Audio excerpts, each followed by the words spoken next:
Coming up right now, live at 5:30, we start something new on News 13. If you're a pet lover or maybe you would like to become a pet owner, then you will definitely want to stay tuned. From the Samson Production Studios in the heart of Hazleton, Pennsylvania, it's your News 13. Hey everyone, thanks so much for staying with us tonight. I'm Kristen Bazinski. Well, it is estimated that animal shelters across the country care for 6 to 8 million dogs and cats each and every year. Unfortunately, approximately 3 to 4 million end up euthanized.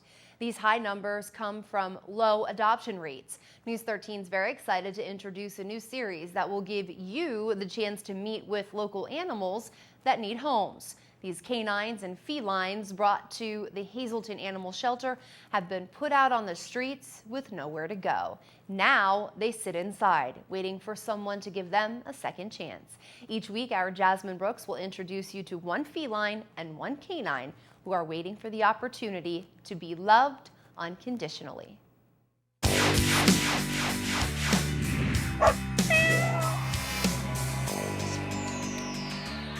We're here at the Hazleton Animal Shelter, and if you're an animal lover like me, then seeing any animal without a home is heartbreaking. And although the animals inside the Hazleton Animal Shelter are well taken care of, they need a permanent home. And if you're looking for a companion that will love you unconditionally, then the best way is to adopt, of course. So we're going to feature one feline and one canine who want a house to call home. Come on. Well, I am here with Fantasia, aka Gumpy. I had the privilege of picking out the cat that I want to feature this week, and she's a sweetheart. She arrived here in December. I'm here with Chris Barkanik, and he's going to tell us some of her history, which is very sad, but hopefully this will have a great, great ending. So, Chris, tell me a little bit about Fantasia's history. Fantasia here was brought to us. She had some teeth actually missing from her mouth out of her upper jaws. Her top canines were knocked out. We believe somebody kicked or assaulted her. And despite that, she maintains a very loving nature. She's still very affectionate. She doesn't act like she's been abused. No. She still loves people. Right. And every time I come here, Chris, she's up in that top cage. Like I said, she's been here since December, and she's always patting at me and giving me a lot of attention. And I love how she's just so solid, and she's beautiful, and she seems very healthy. So this is Fantasia. She's been here since December, and she needs a loving home to go to. So here she is. All right, now I can't hold this one, but this is Chanel. She is about 2 years old, and she's been here for a couple weeks. As you can see, she is not only beautiful, but she has great energy. She's extremely friendly and playful, so you can let her go and she can have a good time. And tell me a little bit about this breed, because I think she's a mix. Is that right? Yes, we think she has boxer in her, which explains the jumpiness and the playfulness. Okay. We believe she may also have some Rhodesian Ridgeback, which gives her those beautiful colors. She is absolutely beautiful. And now I'm sure she's full grown, obviously, right? And she definitely looks like she needs a lot of attention, and she's nice and hyper, but I think she'd be great around, what would you say, kids and everything like that? She should be okay around kids, although I'd caution people that she is a large breed. Right. She could knock a child over. She's not aggressive, but she could play rough. All right, and again, she is spayed. All your animals here are spayed or neutered before sent to a loving home. Is that right? That's correct. We alter every animal. And of course, there are so many more dogs and cats that need homes here at the Hazleton Animal Shelter, located at 101 North Poplar. So for this week's Adopt Me, I'm Jasmine Brooks, and now I'll send it back to you. Bye. Bye-bye.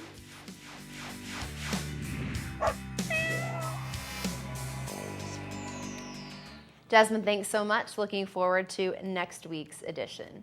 Well, moving on tonight, it all stems from an investigation into the Tresco Volunteer Fire Company's bar and social hall and allegations of missing money.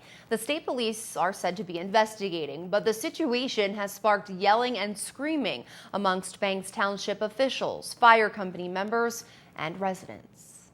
I swear on my brother! Why is this? I did not say that to you! She did not say that to you! Look at her! Look at her! Look at I said that to you! You're a supervisor, answer her! You go to church every Sunday. Answer her! Well, the fight Wednesday night was twofold, you could say. Did the wife of a supervisor call another supervisor a vulgar name? as it was listed in minutes from the last meeting? And will the supervisors end their support of the fire company because of the missing money investigation? Starting first with the alleged name calling. The wife of Supervisor Rick Porpiglia was accused of calling Supervisor Teresa Schott a vulgar name, 2 words that News 13 cannot say on air. However, Mrs. Porpiglia, who was visibly upset at last night's meeting, denied saying it, and her husband, along with some residents, wanted to know why it was in last meeting's minutes. When confronted by Mrs. Porpiglia, Supervisor Schott did not respond, and in the end, there was no real solution to the name-calling controversy. However, Banks Township Solicitor Joseph Woyko says he heard that name-calling go on. But the main issue of the night, the Tresco Fire Company. Supervisors Walter Babowski and Teresa Schott agreed their support of the company during the investigation would and should end. But the municipal building was packed with fire company supporters who fought back and spoke out, and supervisors decided to give the department 2 more months. We understand what the supervisors' concerns are regarding what has happened in the past. There are bills that are outstanding right now, and what we are doing is we are meeting with our creditors to try and get everything resolved. We understand that you want finalization. We want finalization. We want arrests made, okay? We want the people held responsible for their actions. At the present time, there are current lawsuits, okay? We had no control over that. What we're trying to do, and I must stress this, that the 3 supervisors understand this, we are trying to make sure that we can continue to provide fire protection for the Banks Township residents. And if you decide not to support us, this will be the nail that you put in your own coffin, because we are doing everything we can. I can speak of people that have donated their own money to pay bills, just so we can stay afloat. We don't want an argument. We don't want to fight with you. What we want to do is we want to cooperate with the supervisors to continue to provide fire protection, which is our main concern. They did not have boards in place or anything else at the time. They did not say what they're trying to do. Even though there's an investigation going on, I can't give them large sums of money, but we can help in some extent. If after 2 months you see the fire company is considerably improved, what would you say? Again for 2 months. Okay. But there's got to be some sign of improvement, even if there's a tiny margin, but it's got to be something, which I'm sure they're going to do with their new management that they have. And I wish them the very best. So for now, the supervisors will continue to support the fire company, but Babowski believes the township and township residents should come first. Members say there's a new board of directors, new fire company officers, and everyone is working hard to keep the fire company open. However, there are no plans as of now to reopen the bar or social hall, and the investigation continues. News 13 has learned that the state police are looking into upwards of $50,000 that is allegedly missing from the bar and hall side of the Tresco Fire Company. State police are looking for information on a hit-and-run accident on the Stockton Road Wednesday evening. Police tell us the driver of that car, an older model Honda Civic, was driving south on the Stockton Mountain Road around 6:30 when he or she attempted to pass a Jeep Grand Cherokee driven by Rebecca Grady of Hazelton. Police say the accident happened near the Club 40 Road and caused minor damage to Grady's vehicle. Anyone who knows the whereabouts of the Honda is asked to call state police here in Hazelton at 459-3890. We move now to Schuylkill County, where fire officials have ruled a recent fire that left a mother and her 15-month-old son temporarily homeless arson. Fire officials say the blaze that broke out at this Spruce Street home in Mahanoy City in late March was intentionally set.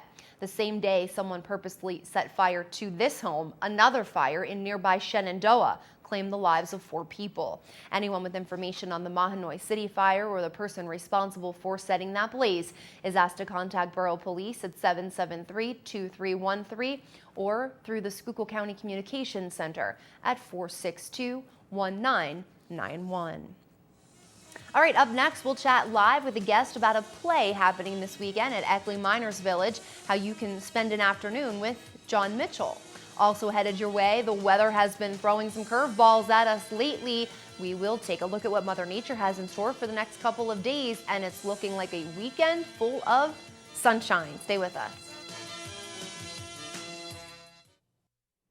Welcome back, everyone. Want to spend an afternoon with John Mitchell? Well, not really, but you can take a step back in time with some very talented actors from our area at the Eckley Miners Village. And I'm excited to have Karen Isak joining me now. She plays John Mitchell's secretary, and it is called An Afternoon with John Mitchell, and it's part of a lecture series. So Karen, welcome, and you are in costume, and you are ready for this. It's happening this weekend. Tell me a little bit more about this. Well, every year, Eckley has a spring and fall lecture series. This year, we decided to do sort of an interactive lecture. Instead of just having people come and sit and listen, we actually have a cast of characters.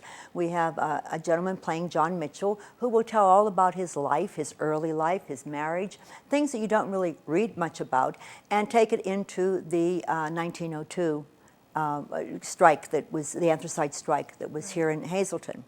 We also have people joining him that are, some are his friends and some are not his friends, they're his foes, and they will go back and forth and they will tell the story of his life, of this remarkable man. Wow. And like you said, this is a little different than your normal Yes. lecture series. And we have to give some credit to Bobby Meso, who kind of took the story and put it into a play. So tell me a little bit about what people will be able to, see if they come out this weekend. There's 8 people total in your cast, right? That's correct. They will learn about John's early life, the very early life, about his mother and father, which is sort of was a mystery until we really did some digging to find out about it. And also his wife will be there, and they will talk about their 4 children, which we even have the names of them, which really was hard to find. Then we will go into when he joined in Illinois, the union there, and how his good friend William Ryan got him solved this leadership in this man and really pushed him to be the vice president of the United Mine Workers. And really, what John Mitchell did and everything that surrounds John Mitchell actually affected our entire country when it happened. Yes. In this area in particular. Absolutely, I mean, yeah. he was absolutely loved in this area. In fact, he was buried in Scranton. Wow. Yeah, and his family is all in Illinois. So Wow. he really loved these anthracite miners here. Wow. Tell me when people are invited to Eckley for this. Well, this is on Sunday, April 15th, this Sunday, and it's at 2 p.m. And the donation is $5 for a ticket for a seat. And at the end of the lecture, we're going to have a time when the people, if they have any questions, they can ask the questions of the cast. And we will have people there that are very, very knowledgeable of John Mitchell's life Great. to answer any questions. Great. And you actually live in Eckley, don't you? Yes, I do. And how do you like living in Eckley Miners Village? I love living in bet. Eckley Miners Village. bet. It is a wonderful place to live. It's Yeah. quiet. It's just incredible. I have big gardens. I've got chickens. I'm happy. You're happy, so that's why. And then another encouragement for people maybe who've never been to Eckley to come on out to this play on Sunday. You can see the play and maybe take a little stroll up and down the Yes, roads of Eckley you and sure check it can. out for yourself. Well, Karen, thanks so much for joining us. Good luck with the play to you and the rest of the cast. And we'll learn a little bit more about John Mitchell after we spend an afternoon with him on Sunday. Thanks, Karen. Well, with the weekend right around the corner, what does Mother Nature have in store for us?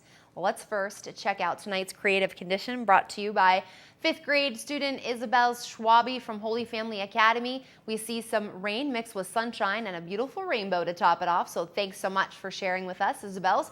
Let's now see what we can find over the next 4 days.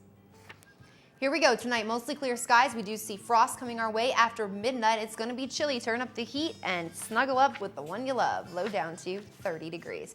Your 4-day outlook goes like this. For your Friday, we end off on TGIF, 58 degrees, 33 will be our low. We're going to wake up to widespread frost, so it's going to be a chilly morning, but we clear off by nighttime, low down to 33. Saturday, it's going to be mostly sunny skies, up to 65. Slight chance of some rain, possibly a thunderstorm Saturday night. Cloudy, low down to 47.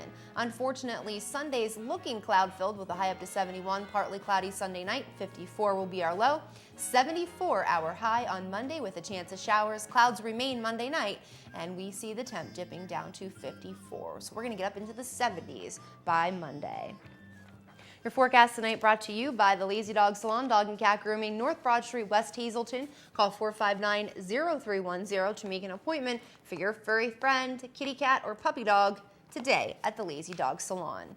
And also, Yevik's Detail Plus Auto Center, 11th Street and North Church Streets. That's between Laurel and Church.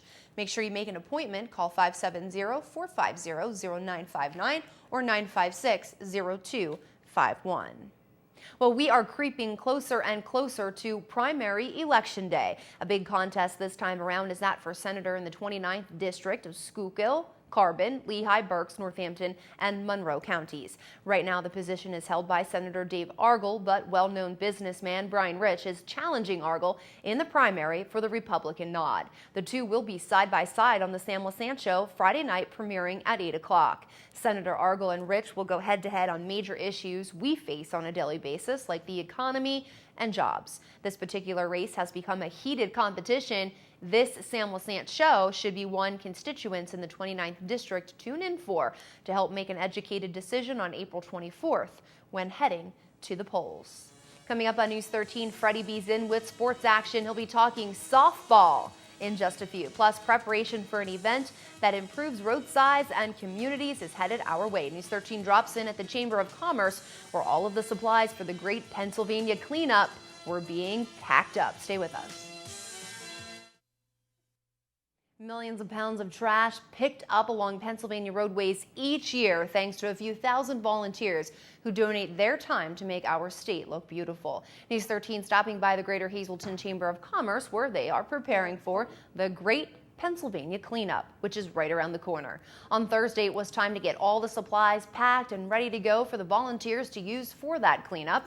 From trash bags to safety vests and gloves, everything they'll need is all being donated by PennDOT. We are going to be packing cleanup supplies for all of our volunteers that are going out on Saturday, April 21st to clean up area roadways and parks throughout Greater Hazleton. And we have about 90 to 100 groups that go out, and it consists of about 2,000 volunteers. From church groups to Boy Scouts to just families, the volunteers will be hitting the highways, parks, and neighborhoods to clean up. And a perk for all the volunteers, coupons and candy. All the goodies are donated from local restaurants and businesses as a thank you. Fallabelle tells us it's not too late to get a group together for the cleanup on Saturday, April 21st. And if you'd like to participate in the amazing event, you can call the Greater Hazleton Chamber of Commerce at 455-1509 or visit hazletonchamber.org. That'll do it for us tonight. Thank you so much for making us a part of your day. You can catch this newscast again with a rebroadcast throughout tonight, or simply go to News 13's website anytime you'd like at ssptv.com, where you're going to find everything Greater Hazleton and beyond. It's all just a click away. On behalf of all of us here at News 13, be safe. We'll see you back here on Friday. Good night.